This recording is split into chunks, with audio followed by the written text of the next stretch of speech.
Welcome back to What Arty Noobs for General Disturbance. This is a 105 leFH18B2, the French Tier 5 Premium SPG, otherwise known as Fifi La Pew Pew, or the Leffy, or Leaf Blower, whichever way you want to put it.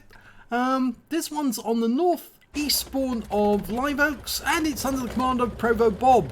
But there's something else about this game that you ought to know, and that's there's an awful lot of bots in it. Yes, I'm afraid this is on the Southeast Asia server, and it must have been at that time of day where there was very few players, and there's only 6 actual players on each side.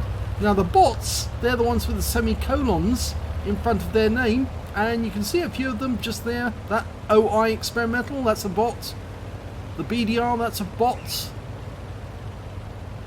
That T67 over there, that's a bot. And that one. And that one. There's a whole load of bots in this game. It's 2 less on each side. I think it's only 13 on each side. I may be wrong. No, it is 13. And only 6 on each side are actually real. So 7 bots each side. Well, ProvoBob is not a bot. And he's setting up in this bush.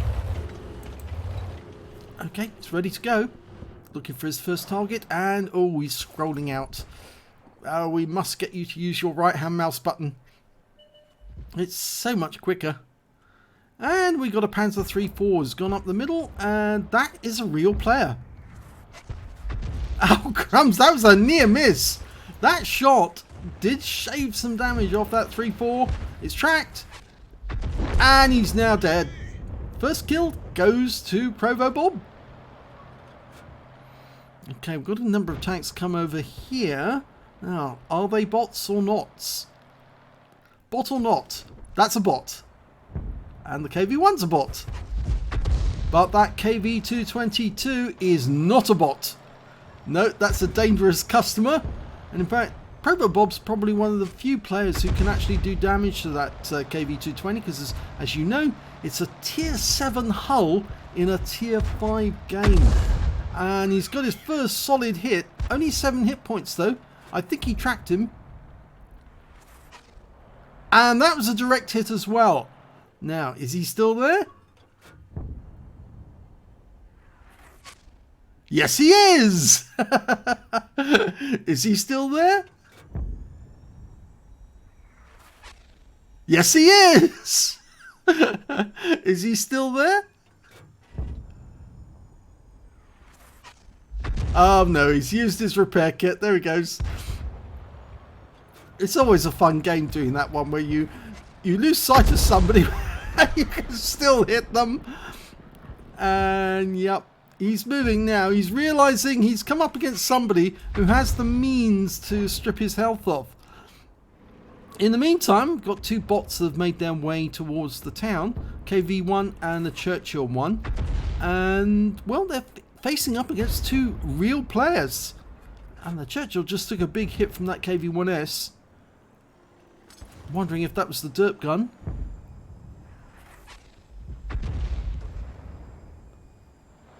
Well, ProvoBob's focusing on these bots, and that Churchill 1, well, he's turned around. His turret's facing the other way, but he's retreating to the edge of the map as quickly as he can.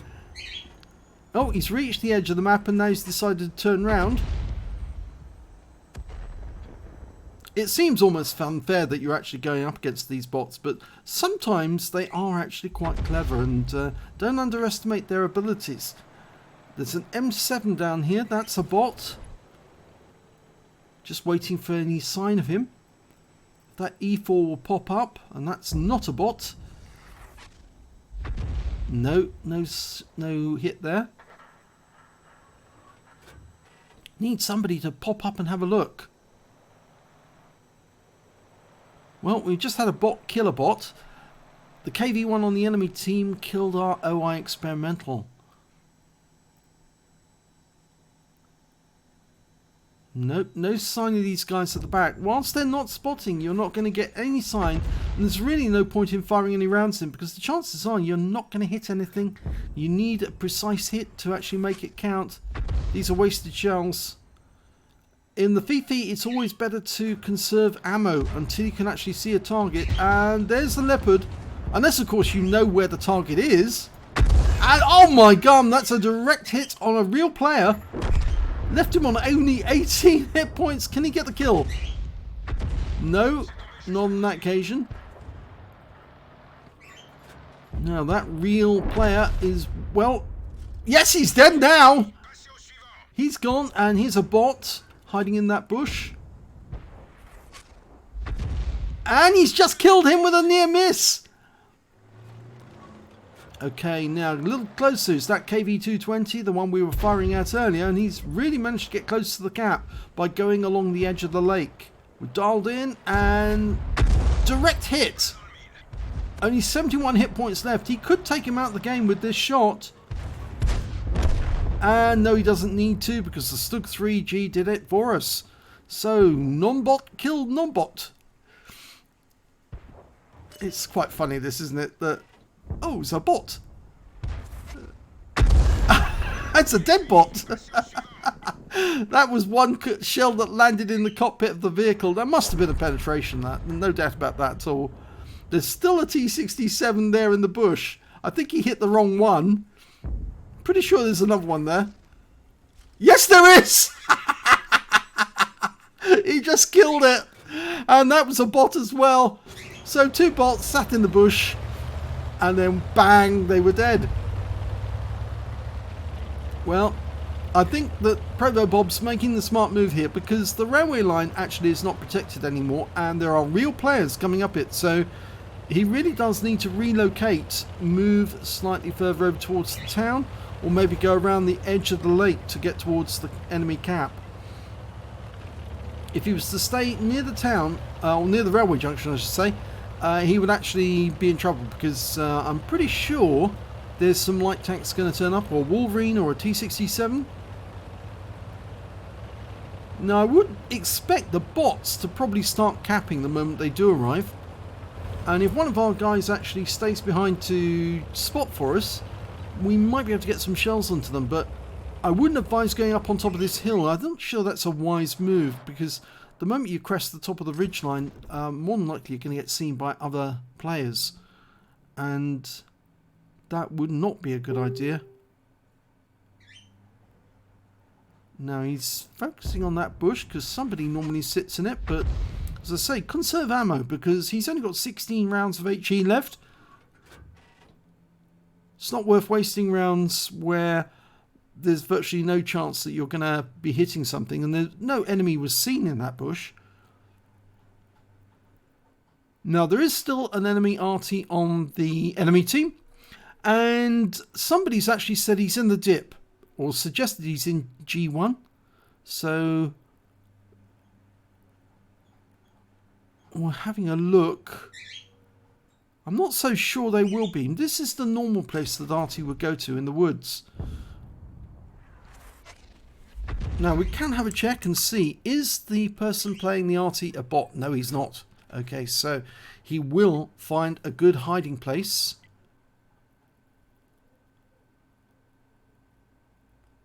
I suspect he will be in the woods somewhere rather than dip.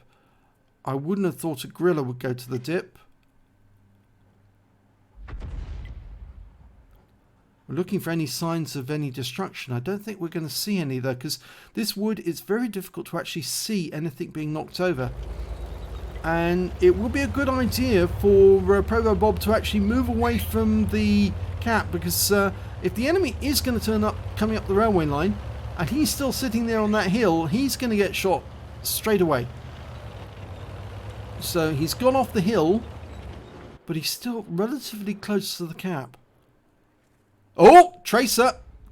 I think it came from one of those bushes. The one just slightly further up. Slightly further up to the... Yep, he's not aiming at the right one. He needs to be aiming at that one there. Pretty sure that's the one he's in.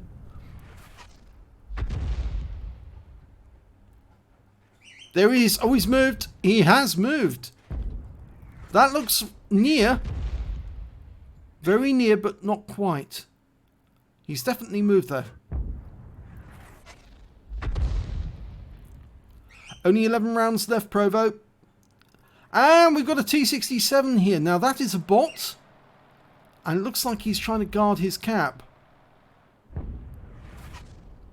Now, with a T67 like that, they do tend to move rather rapidly. Sometimes it's better to wait until they're stationary. I mean, he stopped to change direction. Rounds out, and did he? Oh, no, he didn't. 9 rounds left. And somebody got a hit on something there, because I saw a tracer disappear. So something hit.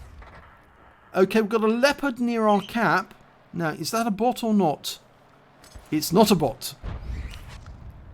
Oh, no, it is a bot. Sorry, I beg your pardon. I'm just looking at the team list, and it's definitely a bot, that leopard. There he is. He's hiding behind that building from our T67. Our T67 is also a bot. And he just took a hit. And the hit was from our M4.